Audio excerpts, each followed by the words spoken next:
Hey guys, real quick, I had to jump on a live and address this. Saw on Twitter something from Unusual Whales citing, I forget what the source was, I think it was Axios, if I recall correctly, basically saying like Gen Z is over having like boomers, I think specifically it said boomers, question their work ethic, saying something to the effect of, quote, they don't know what it's like to work 40 plus hours a week and not be able to afford a home, unquote. And I just had to comment on this real quick, guys. I think there's a lot of ways you can look at this.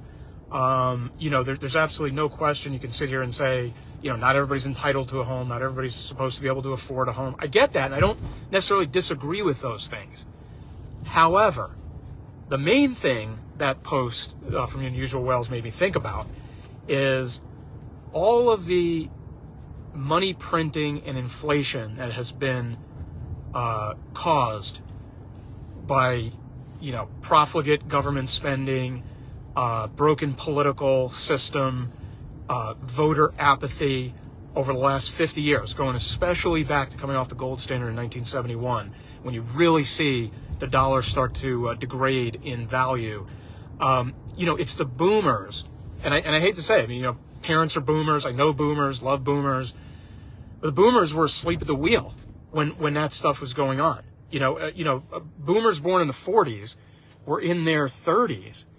Okay, they were in their 30s when that started to happen in the 70s. And I mean, like take a boomer born in 1945. So 1975, you got a 30-year-old boomer, right? President Nixon came off the gold standard 4 years prior, and basically started devaluing the dollar from 1971 on, creating excess money in the money supply, leading to inflation, leading to higher prices, leading to the fact that, a $25,000 home in 1975 is now $2 million.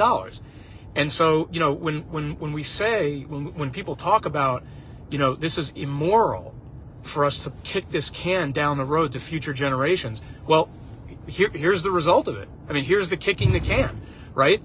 Right? The boomers were in their prime, 30s, 40s, when all that money printing really kicked into gear in the 70s and the 80s, and eventually obviously contributing to and leading to inflation along the way, 90s, 2000s, 2010s to today, and resulting in these higher home prices that Gen Z is dealing with.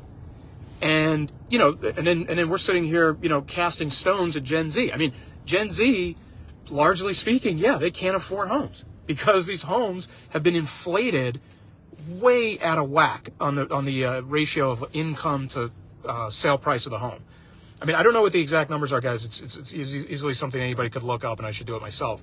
But the bottom line is, like, if you look at the cost of a home in the 70s versus income, that ratio was much tighter than it is today, where you have a median income in the United States of what, like 50, 60, 70K, probably more like in the 50s. And you have homes, in the 400s, 500, I forget what the median home is. I think it's probably in the fours right now, somewhere around 400,000 or whatever. Okay, that's a 10-to-1 ratio nearly. Okay, it's just reached a point where it's like, yeah, these homes are not affordable anymore. Why aren't they affordable? Because of all this inflation that was caused. Why was the inflation caused? Because the voters went to sleep while the government decoupled from the gold standard, started printing money, started funding all kinds of crazy stuff. And so this is when we say today, you hear these idiots in Congress, the president, whatever, like, we can't keep kicking this can down the road. Well, you have kicked it down the road. You have kicked it down the road. And now Gen Z's got it. Gen Z picked it up. And they're like, oh, like, an average house in my neighborhood is 20 times my income. Like, it's so ridiculous, guys. Like, I feel for them. I think they have a case to be made here. And I think this is really the beginnings. I don't even think it's close to the end.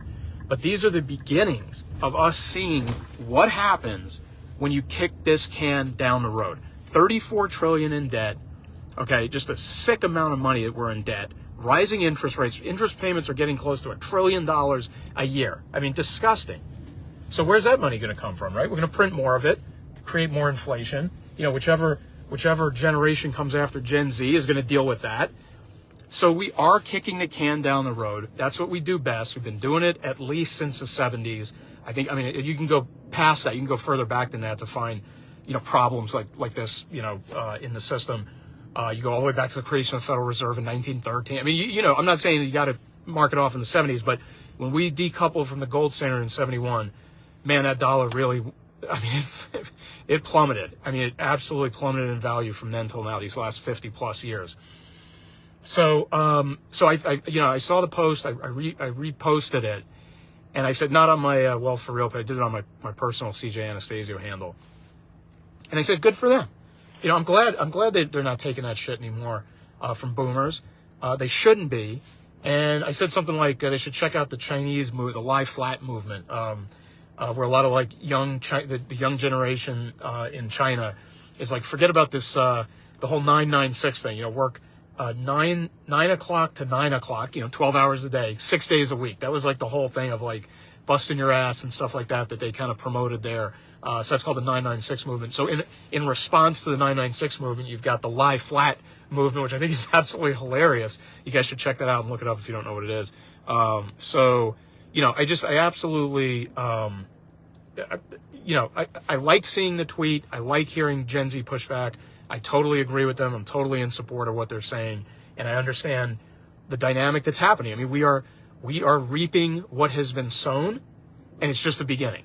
It's just the beginning. I mean, wait till it's not a home they can't afford. Wait till they can't afford food, right? Wait till they can't afford health care. Wait till they can't afford absolute necessities because of what we've done to the currency and to the debt that we've accumulated and the interest we're paying on it and stuff like that. So I'm going to wrap it up here, guys. I want to do a shout out to Julius Ware. Julius, thanks for joining the live in and checking in on it. Great supporter of all my content. I see all the likes and stuff like that. I really, really appreciate it. Can't thank you enough for that. It means everything to me. So thanks for watching this and checking it out. Let me know what you think about it, man. Drop a comment or a question. Would super appreciate that. So hope everybody has a great weekend. Hope everybody's February is off to a good start. And talk to you guys soon. See ya.